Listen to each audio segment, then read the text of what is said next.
రోజూ దక్షిణామూర్తి స్తోత్రం చేసేవాణ్ణి శనీశ్చర గ్రహం కూడా చెరకదు. కారణం ఏమిటంటే బలహీనంగా ఉన్న గురుగ్రహాన్ని అది బలవంతం చేస్తుంది జాతకంలో. అంత గొప్ప స్తోత్రం ఈ ప్రపంచంలో వాంగ్మయం మొత్తం మీద ఉన్న ఒకే ఒక్క స్తోత్రం దక్షిణామూర్తి స్తోత్రం. ఇంకొకటి లేదు లేదు లేదు, తత్తుల్యము కాదు. అదొక్కటే అంత శక్తివంతం. అందుకే శంకరాచార్యుల వారి వాంగ్మయం అంతా ఒకెత్తు, సామాన్యుల కోసం ఇచ్చిన దక్షిణామూర్తి స్తోత్రం ఒక్కటి ఒకటి. మౌనం వ్యాఖ్యా ప్రకటిత పరబ్రహ్మతత్వం యువానం వర్షిష్టాంతేవ సదృశీ గణైః ఆవృతం బ్రహ్మనిష్టైః ఆచార్యేంద్రం కరకలిత చిన్ముద్రమానందమూర్తిం స్వాత్మారామం ముదితవదనం దక్షిణామూర్తిమీడే ఫోటవిటపి సమీపే భూమిభాగే నిషన్నం సకలమునిజనానాం జ్ఞానదాతారమారాత్ త్రిభువన గురుమీశం దక్షిణామూర్తిదేవం జనన మరణ దుఃఖచ్ఛేదదక్షం నమామి.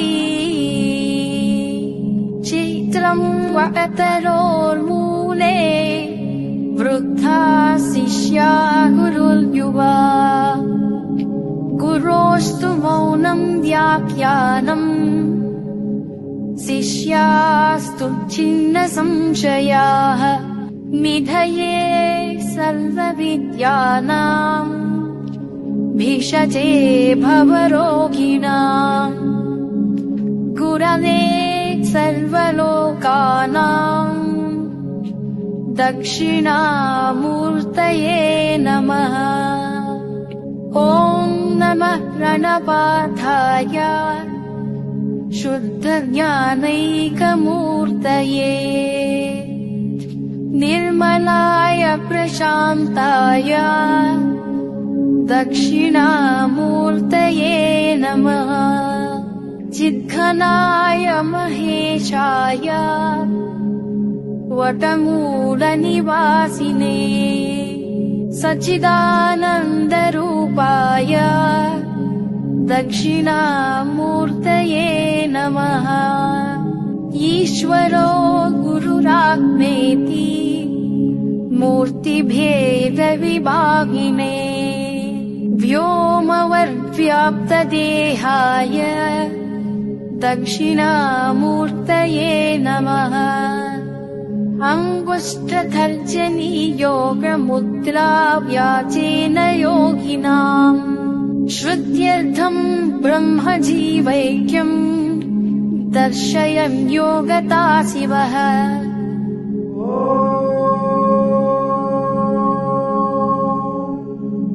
విశ్వం దర్పణ దృశ్యమాన నగరీ తుల్యం నిజాంతర్గతం పశ్యన్నాత్మని మాయయా బహిరివోద్భూతం యథా నిద్రయా యస్సాక్షాత్ కురుతే ప్రబోధ సమయే స్వాత్మానమేవాద్వయం తస్మై శ్రీ గురుమూర్తయే నమః. ఇదం శ్రీ దక్షిణామూర్తయే బీజస్యాంతరివాంకురో జగదితం ప్రాణిర్వికల్పం పునః మాయా కల్పిత దేశ కాల కలన వైచిత్ర్య చిత్రీకృతం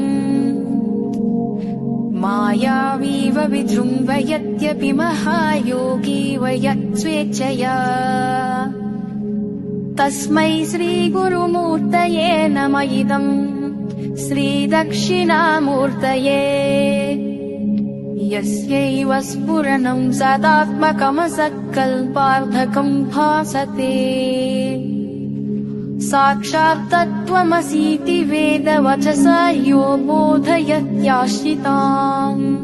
యస్సాక్షాత్కరణాత్ భవేన్న పునరావృత్తిర్భవాన్ భూనిధౌ తస్మై శ్రీ గురుమూర్తయే నమః. ఇదం శ్రీ దక్షిణామూర్తయే नानाचित्रघटोदरस्थितमहादीपप्रभाभास्वरम् ज्ञानम् यस्य तु चक्षुरादिकरणाद्वारा बहिः स्पन्दते जानामीति तमेव भान्तमनुभाते तत्समस्तम् जगत् तस्मै श्रीगुरुमूर्तये नम इदम् श्रीदक्षिणामूर्तये देहम् प्राणमपीन्द्रियाण्यपि च ताम् बुद्धिम् च शून्यम् विदुः स्त्रीबालान्धजडोपमास्त्वहमिति भ्रान्ता प्रसम्पादिनः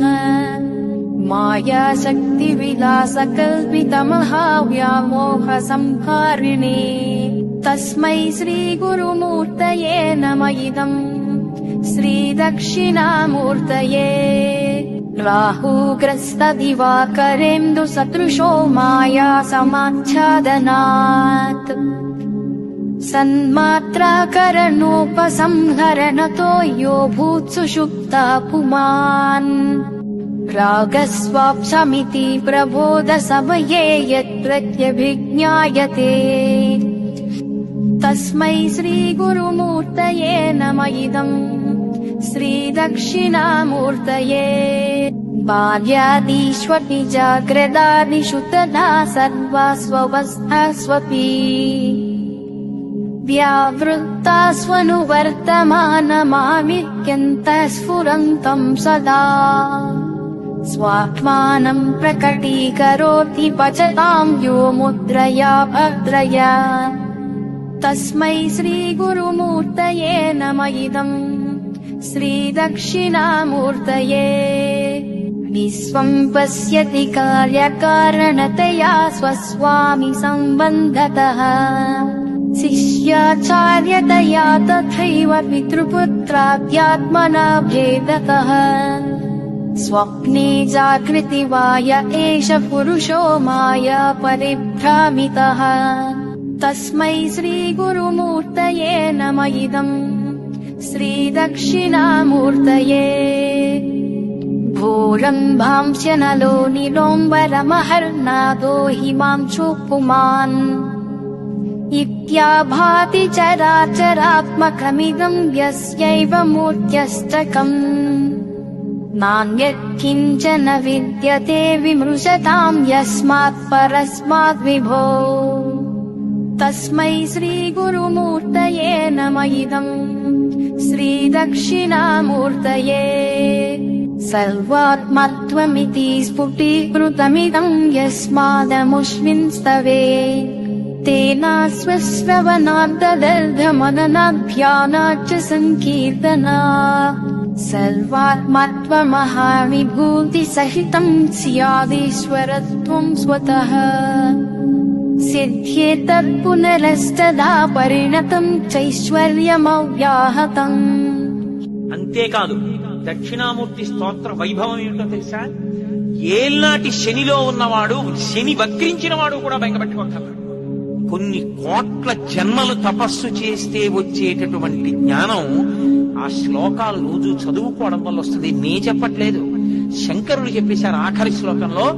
ఈ శ్లోకాల్ని, ఈ స్తోత్రాన్ని, దక్షిణామూర్తి స్తోత్రాన్ని ప్రతిరోజు ఎవరైతే చదువుకుంటున్నారో, చదవడం చేత కాని వాళ్ళు చదువుకోవడం వచ్చిన వాళ్ళు చదివితే వింటున్నారో, విని ధ్యానం చేయగలుగుతున్నారో, ధ్యానం చెయ్యలేకపోతే కనీసం పఠిస్తున్నారో, వింటున్నారో, ఇలాంటి వాళ్ళందరికీ కూడా సర్వాత్మత్వమితి స్ఫుటీకృతమిదం, ఆత్మ అనుభవంలోకి రావడమే కాదు, దానితో పాటుగా సమస్త సిద్ధులు కూడా కలుగుతాయి.